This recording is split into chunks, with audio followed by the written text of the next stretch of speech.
Hello, everybody, and welcome to our weekly class. And today we have a very exciting topic on foreclosures. As you know, it doesn't really matter um, where we are in the world. It seems to me that wherever I travel, when I talk about foreclosure, everybody understands that foreclosure is the place where you can get the good deals, good real estate deals. It doesn't matter if you're in America, South America, Europe, Asia. Foreclosure is kind of the one of the most popular places where people know you can get the best deals, and everybody wants to know how they can participate. And because it seems like nobody really teaches you how you can win these deals at the auction. And today we're going to share some of these tips and secrets so you can be well prepared to win some of the deals for your next foreclosure auction. And indeed, the foreclosure auction is a great place to get good deals. Typically you get a 50 to 75% off of the market value. And so you can get a lot of lucrative deals at the auctions. In fact, I know some hedge funds actually specialize in buying at foreclosure auctions. And when you're buying at 50 to 75% of market value, you are already in the money, right? It's what we call you're in the money when you buy the property. So you stand to make a good profit. Now let's take a look at this video that I took recently at a foreclosure auction just a few months ago. And just without, kind of really going into details of what's going on, let's just watch the video and let's see what you can get out.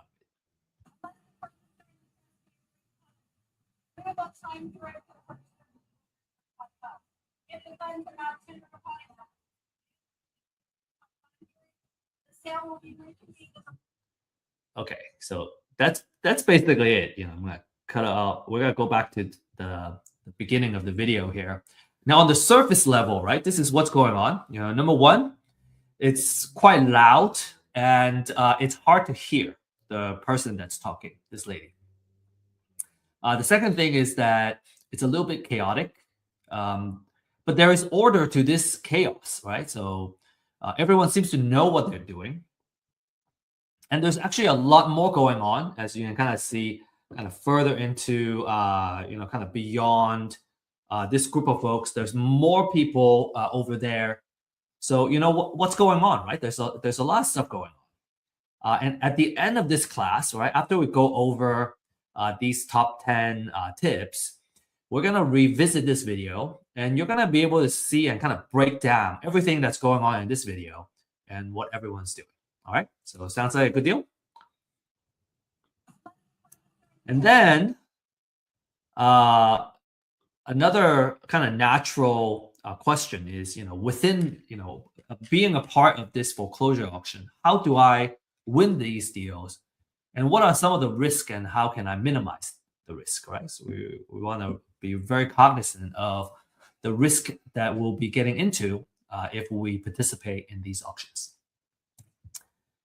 And our promise to you is that at the end of this webinar, you'll understand how you can win deals while minimizing your risk, right? There are things you can do to minimize the risk. And this class is for new investors that are looking for knowledge to get started, right? Start buying properties.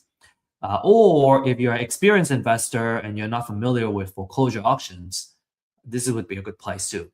A lot of what I find is that a lot of investors, even if you have acquired a whole portfolio of properties, maybe they don't even need to participate in the auction to acquire these deals. There are different venues and channels where you can source great deals.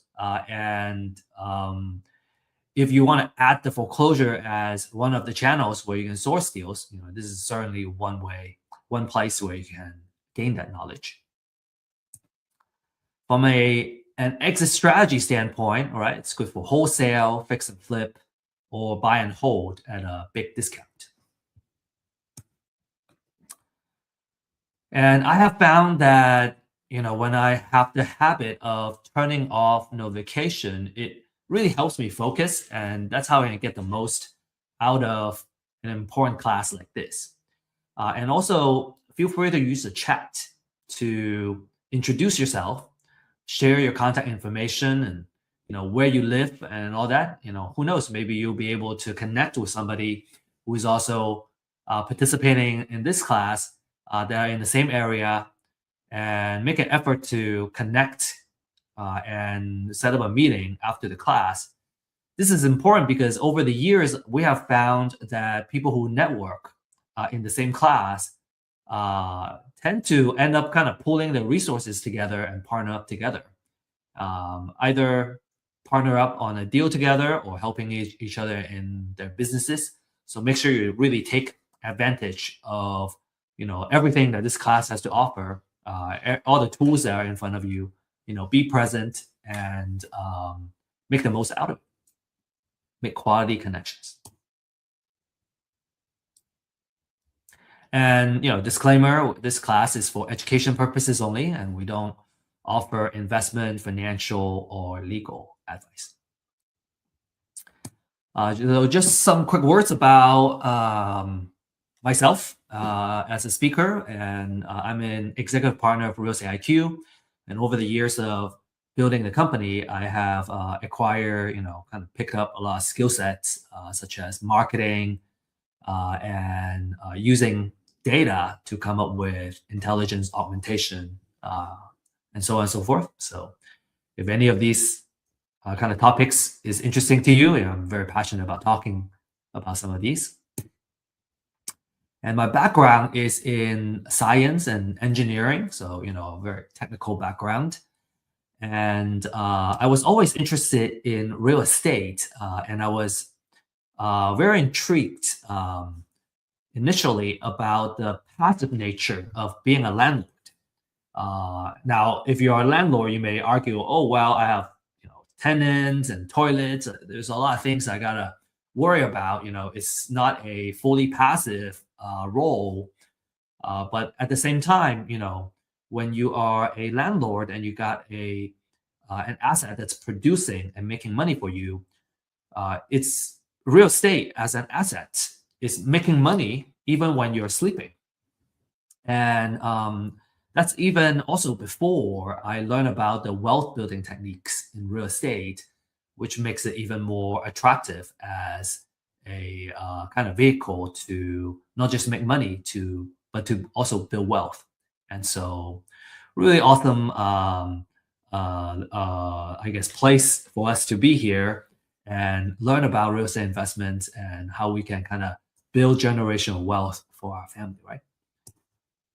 Now, the struggle I have found is that, number one, it was hard to get the knowledge we need in real estate investments. It's kind of, hard to find, right? The schools, they don't teach you. And then it's also hard to find the good information and data for us to do the outreach and find the deals. And then third is that it was difficult to connect with the right mentors and entrepreneurs to help us grow our business.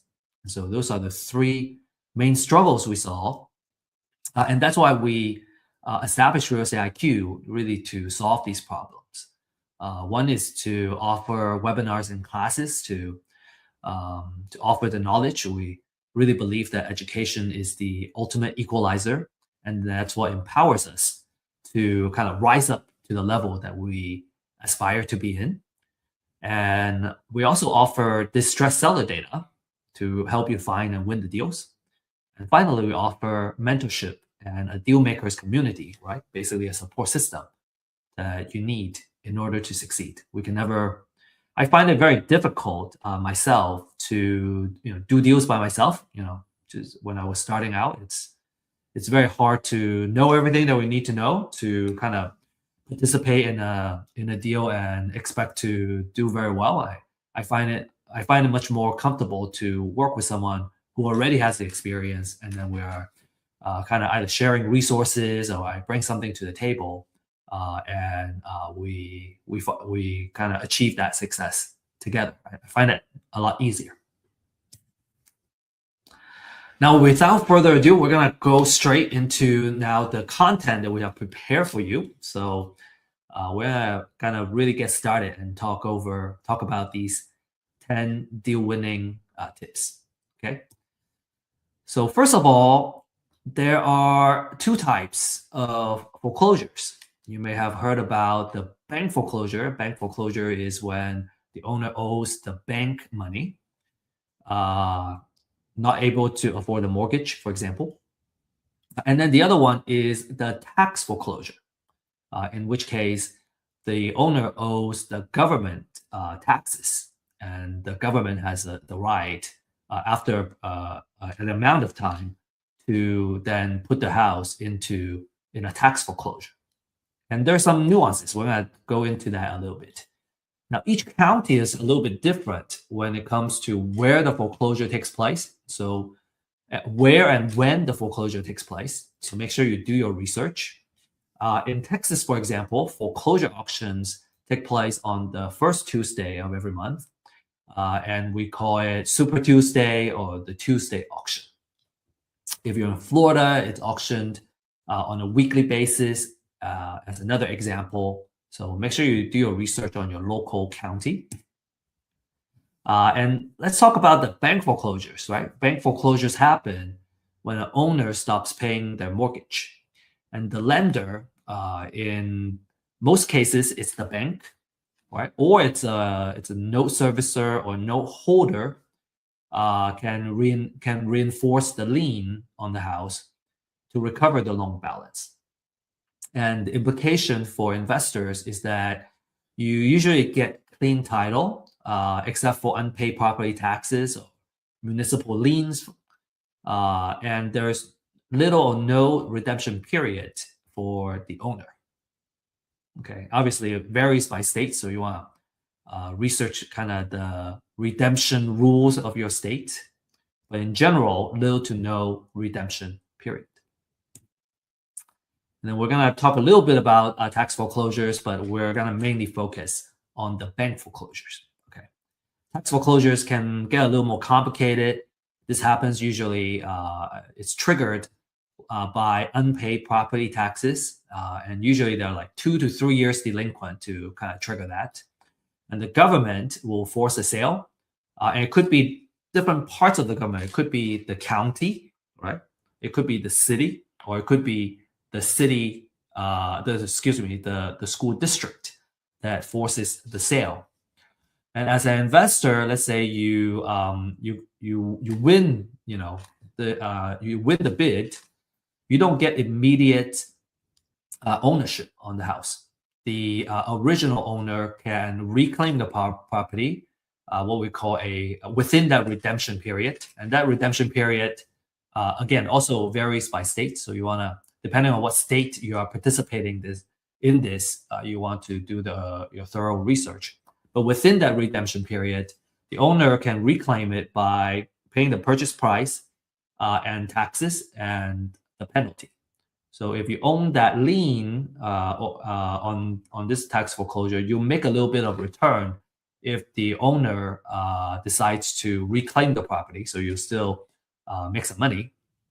But if you're mainly focused on acquiring a property for investment purposes, then you typically don't want to renovate the house until after the redemption period. So you want to be careful of that.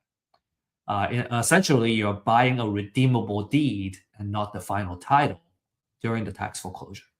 So pay a lot of attention to the redemption period when you participate in the tax foreclosures. And we prepared a side-by-side comparison between bank foreclosures and tax foreclosures. And you can take a look at, maybe take a screenshot of this slide. Now, for the purpose of this class, we're going to focus more on the bank foreclosures because the title side is a little bit easier. And most folks are more familiar with bank foreclosures and are more interested in bank foreclosures. Tax foreclosure is more or less a specialty within the real estate investment world. And if you're interested in tax foreclosures, it can be very lucrative as well. In fact, I I know some folks have done very well with tax foreclosures. And if you're really interested in that, I suggest that you seek out the right classes and education to really go deep in that before you really start participating in these tax foreclosures. Right? Really know what you're getting into, understand all that, understand the risk and the process and the know-how, right, before you jump into it. Anyway, bank foreclosure is what we're going to focus on here. Now, the second tip is that in order to bid, you need to first register as a bidder. Okay, so you don't just show up and then you go, oh, I'm gonna bid on the house on the property on the house. You need to register first. Okay, in order to bid. Some of you may know of auction.com or some other auction websites. Okay, so in order to some of the houses either they are go into the auction at physically or kind of in person at the county area, county courthouse, or they are being auctioned off online as well. So auction.com, for example, or you maybe Xome, XOME.com is another example. For auction.com, in order to register as a bidder, you will need to transfer $1,000 first. And that $1,000 is refundable, but you need to kind of show that you are, I guess you got to put some money in the game in order to participate in the bidding. Okay, next, let's talk about the foreclosure process, right? And here we're going to focus more on, like I said, on the bank foreclosure process. So for the bank foreclosure process, the borrower becomes delinquent in terms of their mortgage payments. And usually, more than 4 months of mortgage payments, this will start kind of trigger the foreclosure process. The lender will order a trustee to send the letter of demand. And when that happens, the borrower has at least 30 days to pay off the delinquent payment. Or what happens is there will be a notice of default that gets filed and an intent to accelerate the mortgage note. And then it takes about 20 days for that to happen. And after the cure period expires, right, when the borrower kind of misses that cure period, then the lender gets to file a notice of sale. And we're going to take a look at an example of the notice of sale in a little bit. And that happens at least 21 days before the next auction. So, as an example, so let's say our upcoming auction is on the 2nd of the month, for example, and today is the 15th. Again, I'm making an example, and that's less than 21 days away. So it's not going to go into the auction in the upcoming auction, but it's gonna go into the next month's auction. So that's what the at least 21 days is.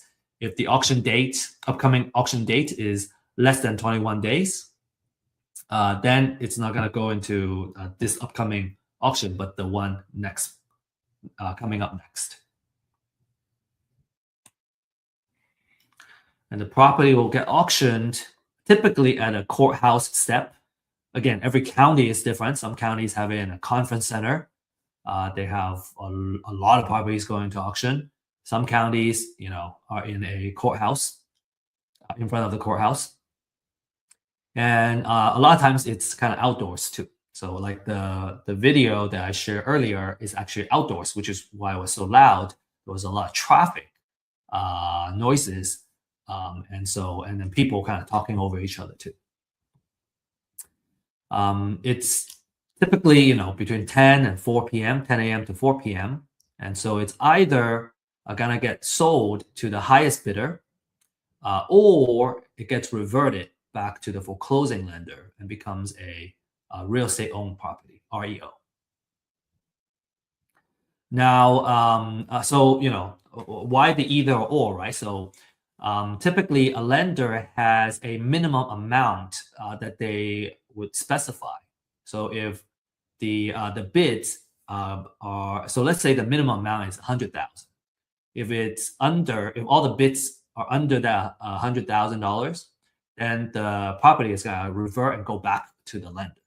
But if the bids go above that minimum, in this case, 100,000, let's say the bid went up to 120,000 to the of the highest bidder, then the house is going to go to the bidder that bids 120,000 because it's already above that minimum amount specified by the lender. Okay, and if you have questions, if I didn't explain a particular concept very clearly, feel free to post your questions on the chat, and we can discuss more after, and we can discuss your questions. Okay, number 4, we gotta know how to find properties going into the auction. This is public data, public information, but it's not easy to find, right? It's the information is not easy to find. So we're gonna share with you how you can find this information.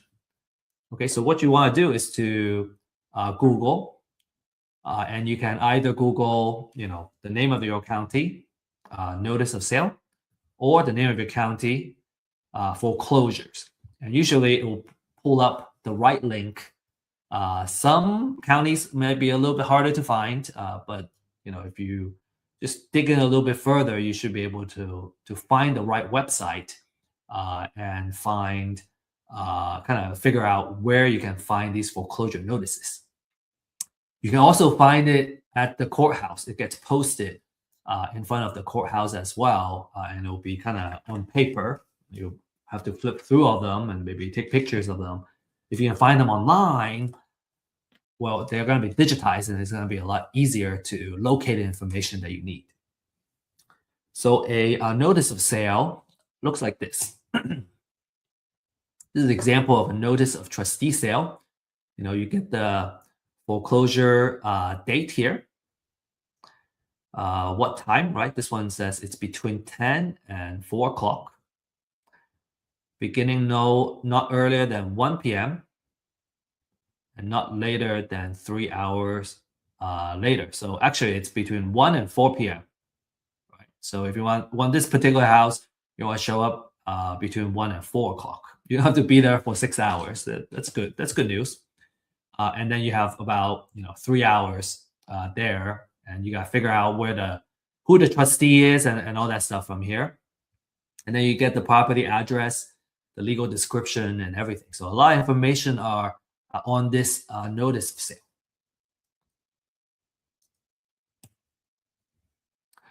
Now, if you're fortunate, if you're lucky, there may be companies in your local area that provide these foreclosure lists, right? They sell these. If that is the case, then the question is, should you pull the information yourself, or should you buy, right? Do we DIY or do we buy? Here are the kind of average monthly filings in different metro area. And if you're in a metro that are not listed here, we can cover those as well. We have a service called customized lease binding services that we go into the metro that you request, and we can pull this information for you. We can mine this information. Now, as you can see, we're talking about hundreds at least, right? For a lot of these metro area, up to 1,000, couple thousand for the bigger metro.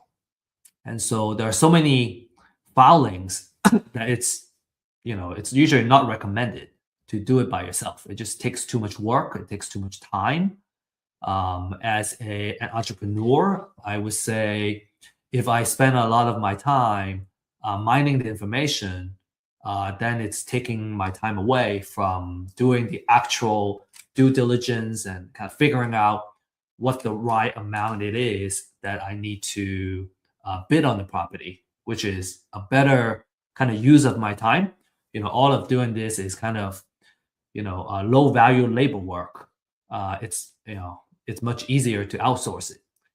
I have learned how to do it myself, just so I know how the work gets done, and I appreciate, the people that are doing the work, and I can kind of know how well the work is done. But after I learn how it's done, I usually don't do it because it's such a low value work. Like if I'm gonna spend 1 or 2 hours every day on this particular effort, man, I'm gonna end up doing all that, just researching and getting the information. Well, it doesn't really get me to point B, which is being able to bid on the property. So it's much easier for me to hire somebody to do all this research, and then I can do the actual intelligent work, which is the due diligence and the research it requires to come up with the right offer and the maximum bid that I would bid on any property, so I don't lose money. Okay, I hope that makes sense. Okay, make sure you focus your time on high value activities.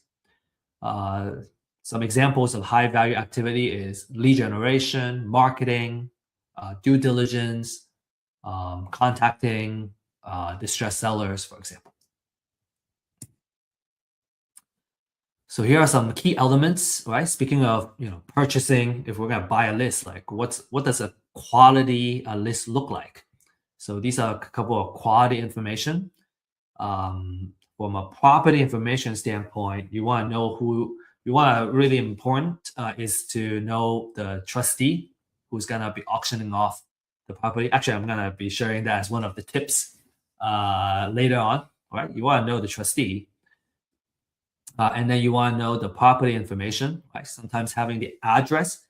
What's weird with these foreclosure filings is that not every property's address is on the filing. Sometimes it's just a legal description. So you have to go and research and figure out what the address is and what the zip code is. Sometimes I want to only focus on a particular zip code or a particular city because that's the area that I want to focus on purchasing deals on. And it's much easier if that work is already done, and then I just focus on the filtering, right? And focusing my attention on the deals that I want to bid on. Subdivision, legal description, and the characteristic of the property, like bedroom, bathroom, square footage. And then some of this financial information is interesting too, because it kind of gives you the insight on the property and what's going on with it. As an example, if the house was recently purchased and they still have a very high unpaid balance, I would note that the lender typically would be unwilling to take a loss and accept a low bid. And so typically they would want to they are willing to take a loss, but not a huge loss. Versus if a house has been, I guess, if a mortgage has been kind of performing for the past, let's say 10, 15 years, and there has been a lot of equity that has built up, number one. And number two, the borrower has been paying quite a bit of interest. That gives the lender more room, more margin to have a lower minimum bid amount, as an example. So some of this financial information is useful. Okay. Number 5, let's talk about our exit strategies, and we're gonna just talk about the top 3 exit strategies, which is wholesale, fix and flip, and buy and hold. And depending on which exit strategy you have, you're gonna come up with a maximum allowable offer. So number 5 and 6 is kind of related, right? Based on your exit strategy, you're gonna have your maximum allowable offer that you can bid for each property. And we're going to talk about buy and hold first. Okay, so let me share an example. Some of you may have seen this slide before. We shared this as an example in couple of our classes to really home in on the buy and hold strategy. So for buy and hold strategy, what we want to do is to follow the 1% rule of thumb. And basically, that 1% says that our monthly rent should be at least 1% of our total overall investment for the property. So if I put in $250,000, I want to make $2,500 a month at least. Now, the way we do that is we want to come up with an estimated rent, and that's by doing a comparative market analysis, right? So I want to know in the area how much the rent is going for in that typical area. So let's say it's giving me $2,500 a month right now. That means the most I would invest in a property is $250,000 to fit that 1%. Okay, so I kind of back myself into this. And in this example, if the repair budget, right, how much it costs to kind of fix up the house is $20,000, then the most I would offer is $230,000 because I got buy it for $230,000. I have to add $20,000 to fix up the house. The total out of pocket is $250, or total investment is $250, and then it's covered by the 1% rule, right? $2,500 rent. You may have a question about wholesale fee. We're going to talk about it when we talk about wholesale, but this is what the number will look like. Now, in the next slide, we're going to go over this, why this 1%, right? Why that 2,500? So as an example, the 2,500 will cover mortgage, property taxes, insurance, if there's HOA, and obviously there's always some level of maintenance on the house. And so after you subtract all that, you can earn a decent monthly cash flow, right? So that's how much you earn as how much cash you collect as a landlord. So what's really cool is that as a landlord, this is one house, right? This is how much I'll cash flow from one house. If I have 10 of these, then I'll make $5,750 a month, which is roughly $69,000 a year. If I have 20 houses, then I'll make $138,000 a year. And that's a pretty good way to kind of make money by just letting an asset, right, producing for you. And I think that's all I'm going to talk about for this. Just a very last comment is that for buy and hold is a wealth generator. You got a couple of things working for you. You got cash flow, which I just shared, right? From a monthly rent, I get a cash flow. I also get appreciation, which hedges us against inflation. So two types of appreciation. One is a natural appreciation. That's kind of inflation, right? And then a forced appreciation means that I'm fixing up the house to improve the value of the property. So that's what forced appreciation means. We also get tax savings from depreciation, mortgage interest and operating expenses. And then we also get to pay down the loan every month. So we're building up equity. So 4 things kind of working for you to build that wealth.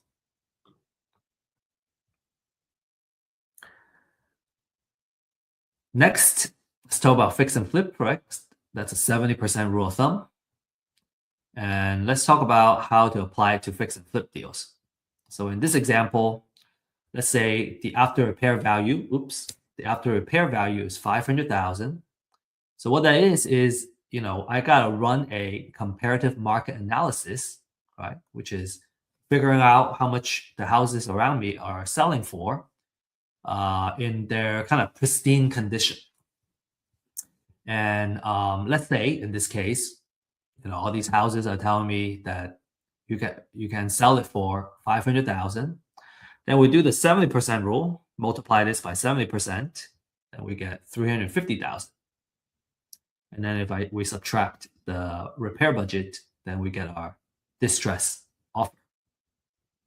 So again, to kind of go back from the bottom up is that we buy at 280,000, we put $70,000 in it, so the total amount invested is 350,000.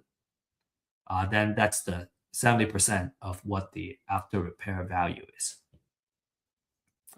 And for completeness, we're gonna also kind of explain what the 30% is. You may have seen some of these slides in some of our classes. We like really kind of discussing these models, and sometimes repetition is great because it takes several times to really kind of understand the model. And so, so again, if you have seen these slides, feel free to skip it if you would like, or just kind of keep listening to it, and because maybe just hearing it several times is gonna, I guess, improve the understanding of these different kind of models and how do we come up with this offer. Because the maximum allowable offer as a concept is one of the most important things in real estate investment. It makes sure that you don't lose money, right? By understanding how the money work, how the numbers work. Okay, so let's talk about, okay, if it's a 70% rule, what happened to the other 30%? All right, so we're going to talk about that 30%, okay? And which part is actually our profit. So as an example, 30% of that 500,000 is $150,000. Now there are closing costs.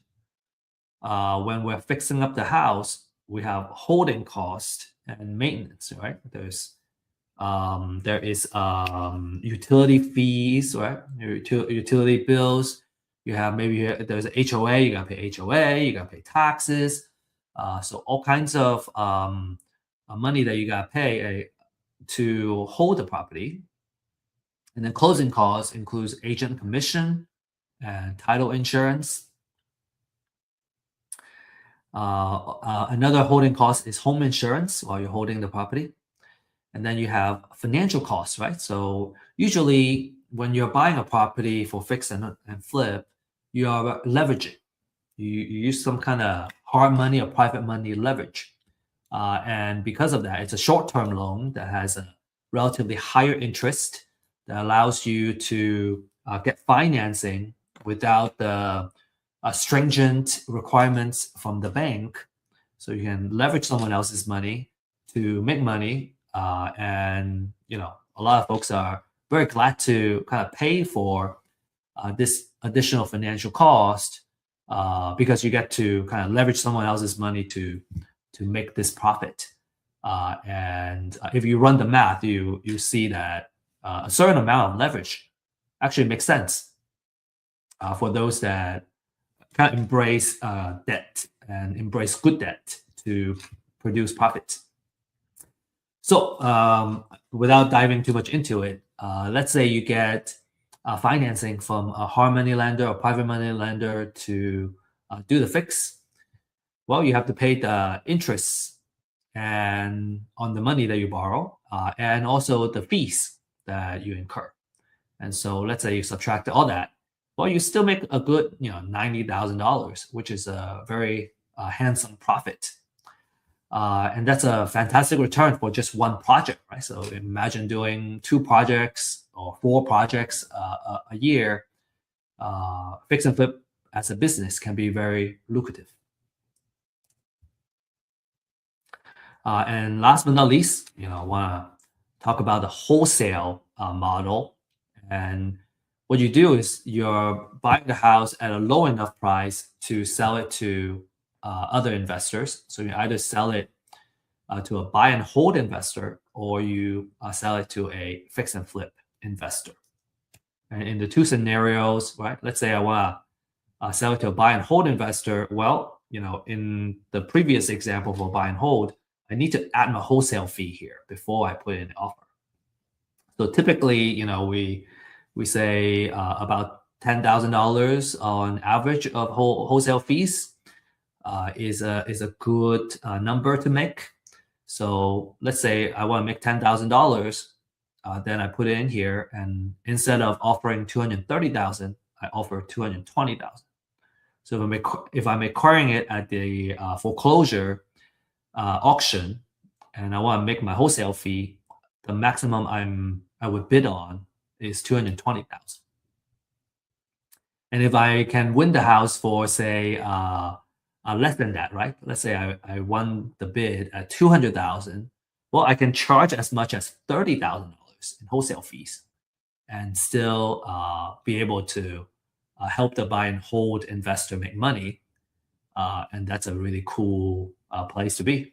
Right? You don't necessarily make 10,000. Maybe you can unlock a way to make $30,000 for the deal, $100,000 for the deal, depending on the deal.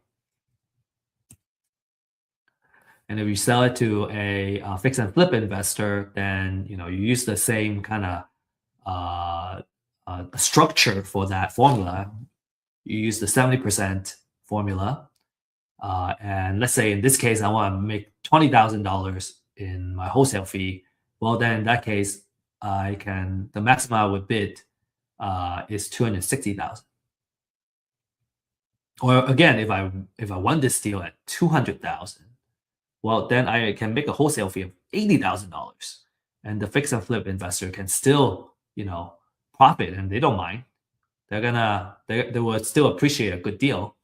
And so as a wholesaler, you can see that you might be able to kind of make a lot of money on one deal if you acquire it at a low enough price. Cool. I hope that makes sense. Again, if you have questions, feel free to ask questions. And we have weekly office hours that you can join if you prefer like a one-on-one kind of let's go over the actual numbers.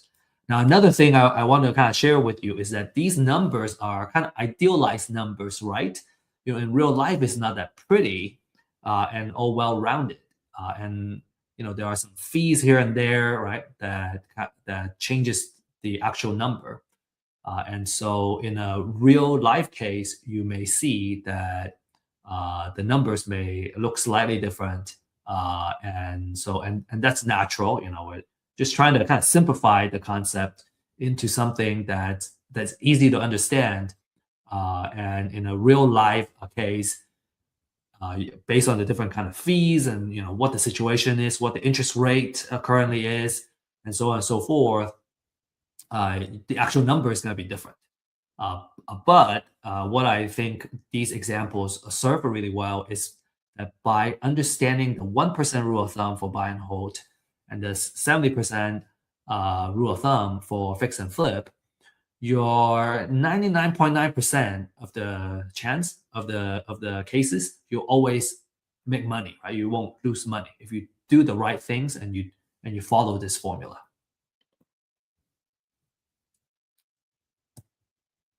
All right. I think we spent enough time on the maximum allowable offer. So we're going to talk about number 7, okay? Got to do your real estate valuation. So that's another big fundamental skill set for a real estate investor is being able to do a really good high fidelity real estate valuation. And there are 2 important numbers that you want to get really good at doing. And it's usually it's the same process, right? Using real market data to come up with number 1, after repair value, right? That's what we need for a kind of fix and flip number. And you got to know the market rent, which is good for buy and hold. And usually when I kind of evaluate a deal, I kind of always like to look at both of these numbers because it will tell me which exit strategy works best and which strategy, if it's flexible, right? If both strategies work, that's going to tell me, hey, this is a really awesome deal. And maybe one or the other numbers work better, one or the other exit strategy works better, then it will also kind of tell us, okay, this is the way to go. Another maybe a little more advanced items is that in addition to market rent, there's also short-term rental or like mid-term rental or co-living model, right? So you can potentially create more cash flow as a than a market rent. When we talk about market rent, we're looking at long-term rental, long-term rent. We're not going to talk about all these kind of short-term rental and potential higher cash flow scenario. In this case, really it's because when you're running a short-term rental, you're kind of running an accommodation, a hospitality business, and when you are doing long-term rental, you can very easily outsource it to a property manager, and you have really good occupancy usually, instead of a short-term rental.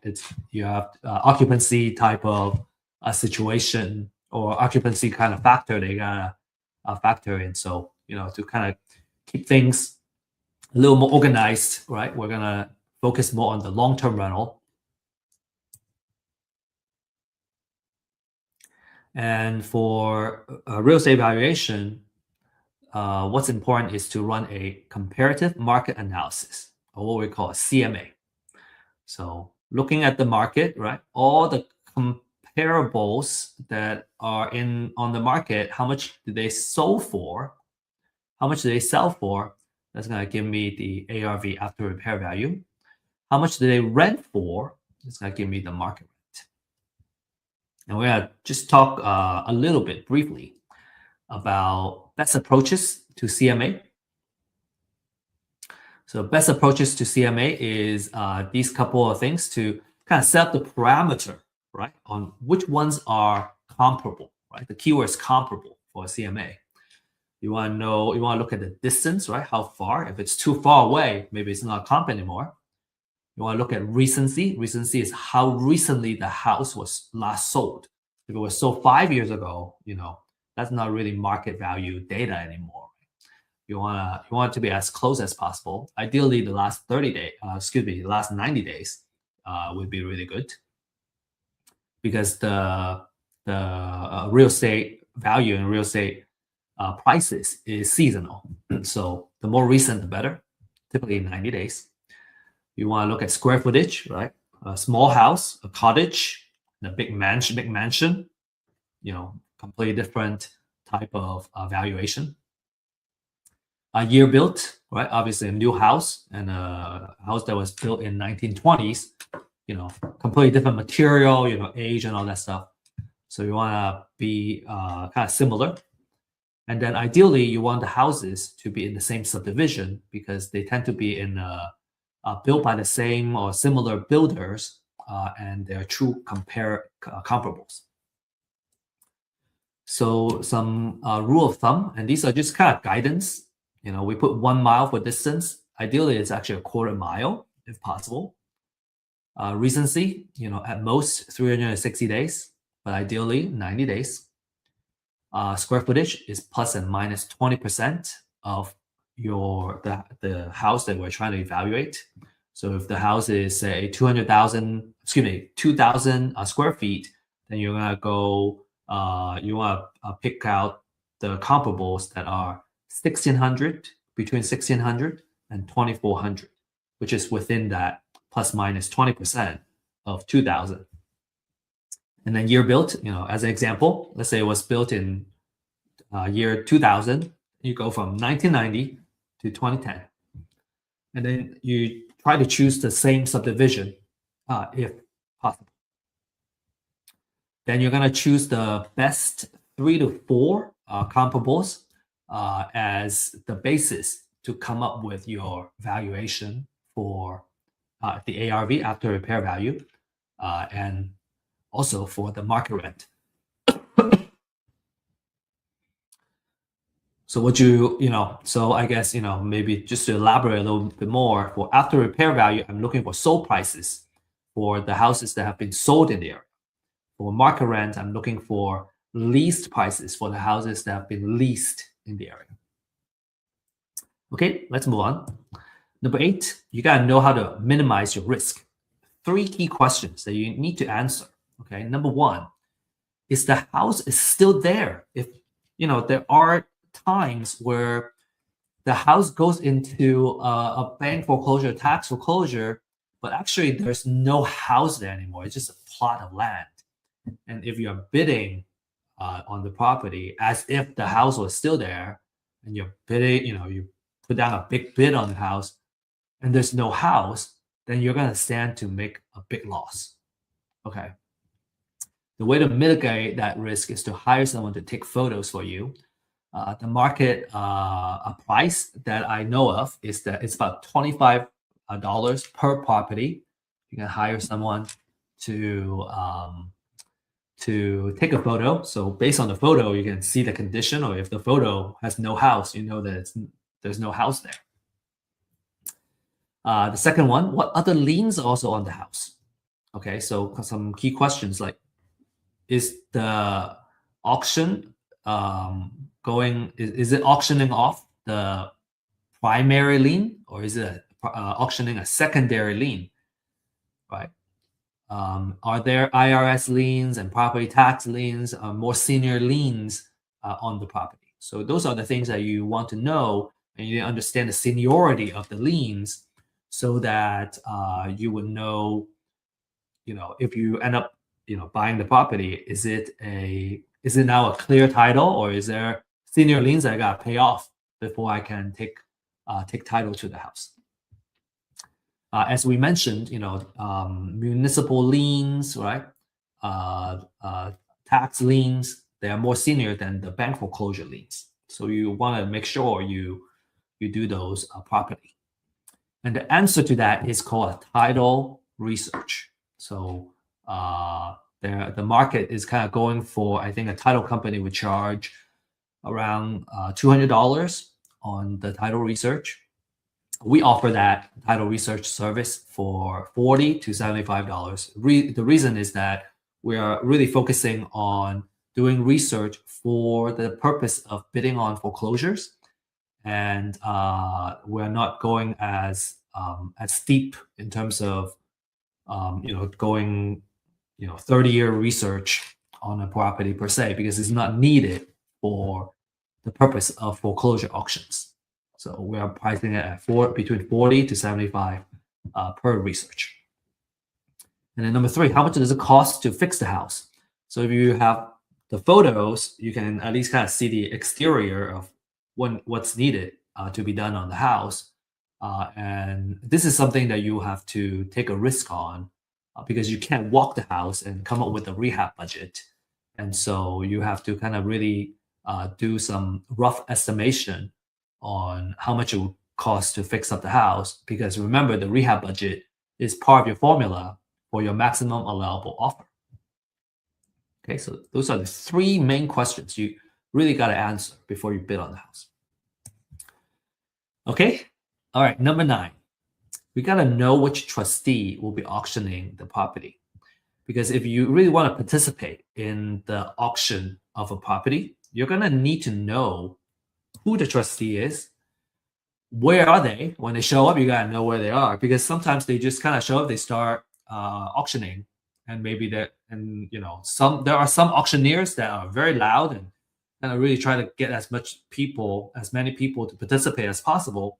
But some trustees, different style, they're just reading off of the disclaimers or whatnot, and you really need to know where they are, and when they show up, you better be there so you don't miss the chance of bidding on the property. Okay, so that's very important. You want to know what time frame they're gonna get bidded. The property is gonna be auctioning, and who the trustee is, and kind of when they show up, you gotta be there. And number 10, you want to have cashier's check ready, and get them ready and bring them with you. Experienced foreclosure bidders usually come with cashier's checks in different denominations. Okay, they have 50K, 30K, 20K, 10K. I think at least 10K, right? Let's say you have a lot. You still want to have, at most a 10K denomination. As an example, let's say you only have $100,000 in the cashier's check, and the property that you want to bid on turned out to be 70,000. Well, because you don't have, you can't break it up. You have to give them the 100K cashier's check. Well, now you have an extra $30,000, which is the difference.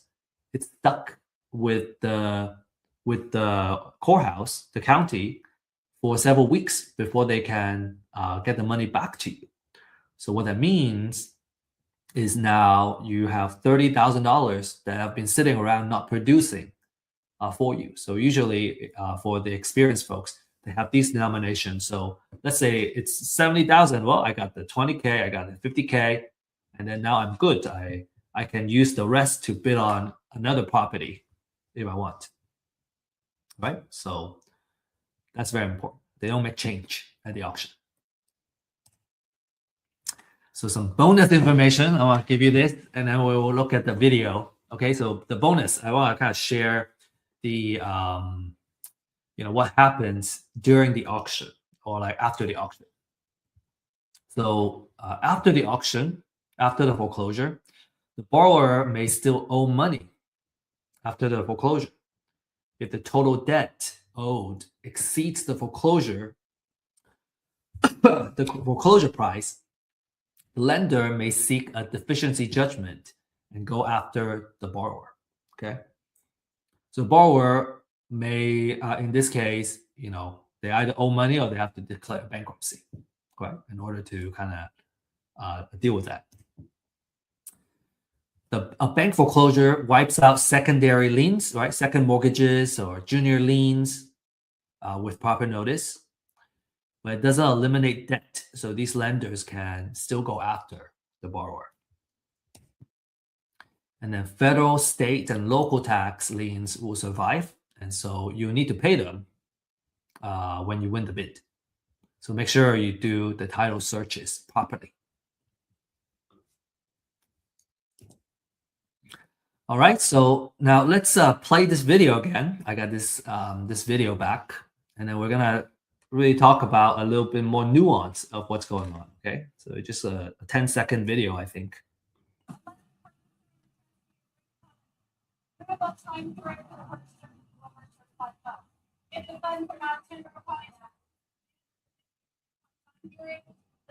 Okay, so this is what's going on. This lady is announcing disclaimers before she starts auctioning the property, and she has a stack. She actually has, this I guess a binder with different properties that she's auctioning off, and she's gonna read it off one by one as we go, and then the folks that are sitting on the other side, they're the ones that are gonna bid on the property if it's the right property that they want to bid on. You have this gentleman, Ryan, my friend, has a laptop, right? And he has a spreadsheet here with all the properties that he already did research on, and he knows exactly which deals he's going to bid on because he already did all the due diligence and everything that he needed. This lady, I also spoke with her afterwards. She has a paper version, and then she has highlighters and everything, right? And she's striking off the properties and kind of notating them as the auction happens. And then there's other folks that are also participating. So people come prepared, right? They did their homework already. They brought their printout or laptop, and they know how much they're gonna bid on the property. All that work is already done before the auction. So they're only going to the auction to bid on the property and basically trying their best to win a property or two or more during the auction. And the auction happens at different spots. You got this one, this spot here. You got a service link auction that's happening over here. And then in the back, you have auction.com. So there are a couple of spots. And then, obviously you also have individual trustees that are just kind of standing there. And once they kind of get started, people will kind of crowd over and try to kind of hear the best they could and making sure that they don't miss on the property they want to bid on.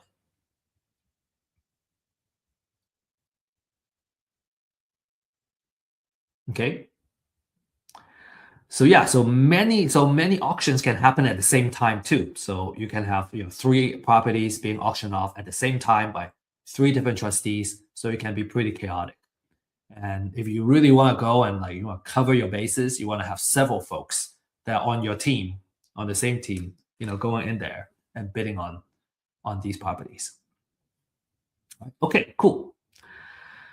So again, if you got questions, find us at our office hours. Find me at our office hours, and we'd love to answer your questions. All right.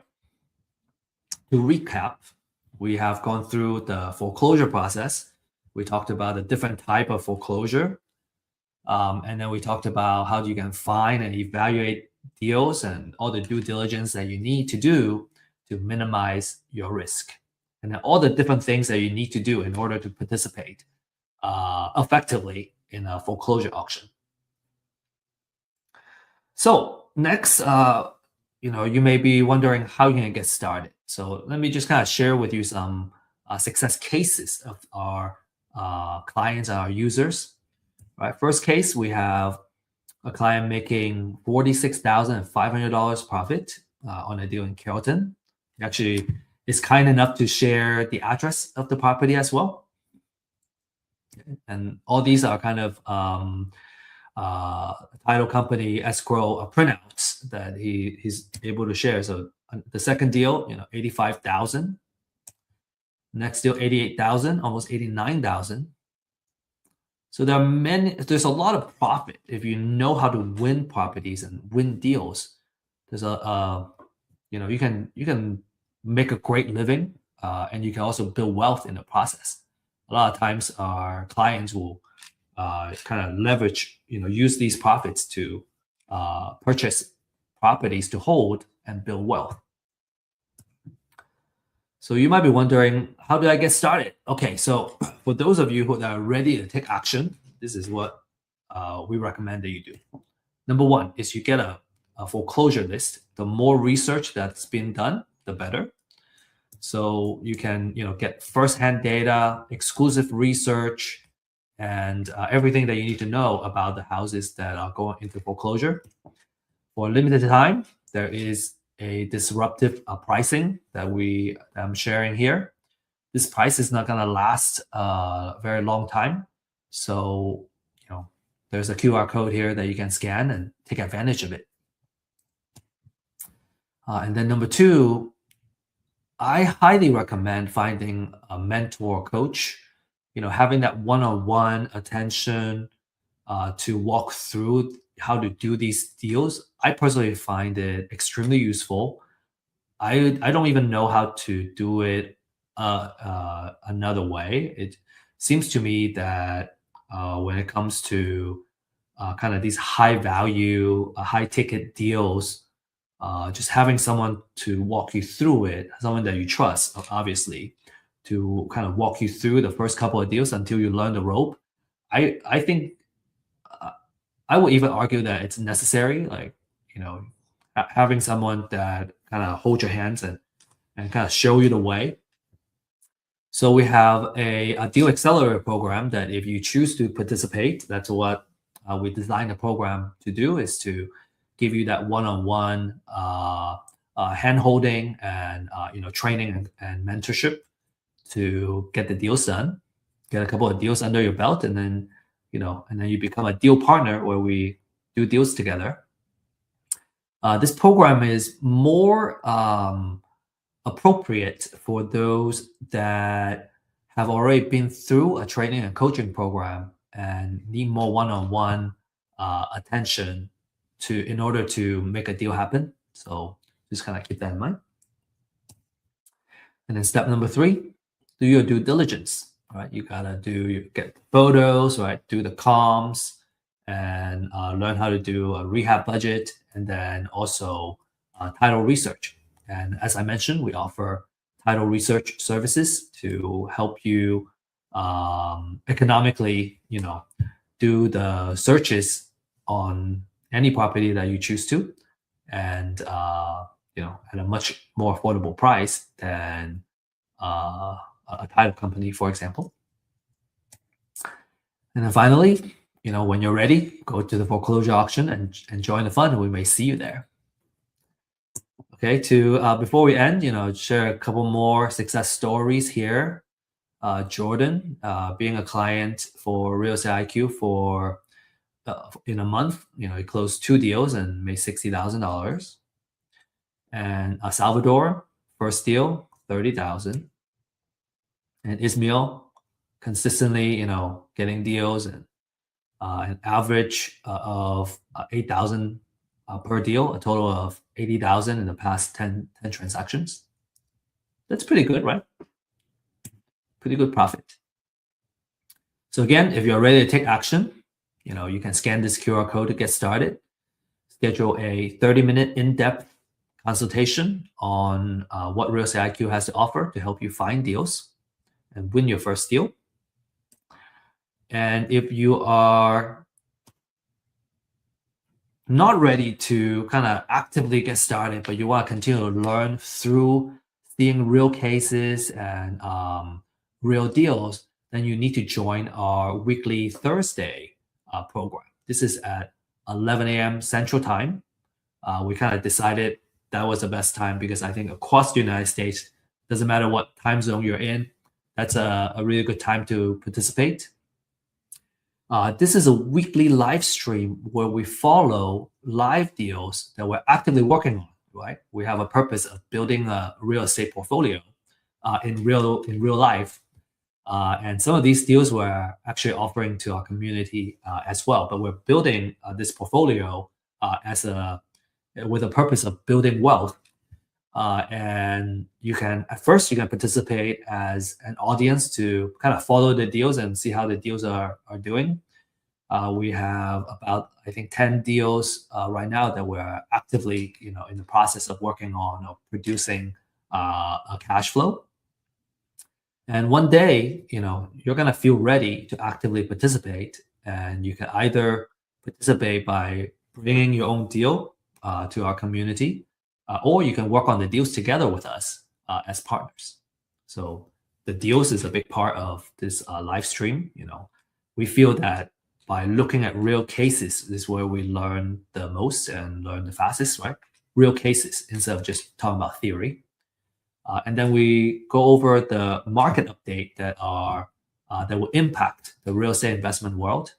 For example, just recently we talked about a legislation change that's going to affect landlords, right? And that just became effective a week ago. And so, those are very helpful for investors that are actively doing business. And then we'll also share wealth building techniques and knowledge. So you can, leverage all this, right? The whole purpose of, real estate is using it to build our wealth and create generational wealth. And so we really hope that this Deal Makers live stream will continue to grow and really kind of bring great value to everybody that participate. And with that said, I want to say best of luck and happy investing. And if you have any questions, feel free to join our events and our office hours. Oh, I forgot to mention, we don't have a slide on the office hour. Our office hour is on Fridays at 9:30 a.m. Central Time. And you can find the link to join the office hours in usually our meetup groups or on our website. So just need to search for those. And if you have any questions, right, on any classes or actual deals, you need someone to kind of evaluate the deals for you, make sure it's a good deal. You need someone to come up with a recommendation of how much you offer on the lead that you're working on, for example. That's how you can leverage our office hours. All right.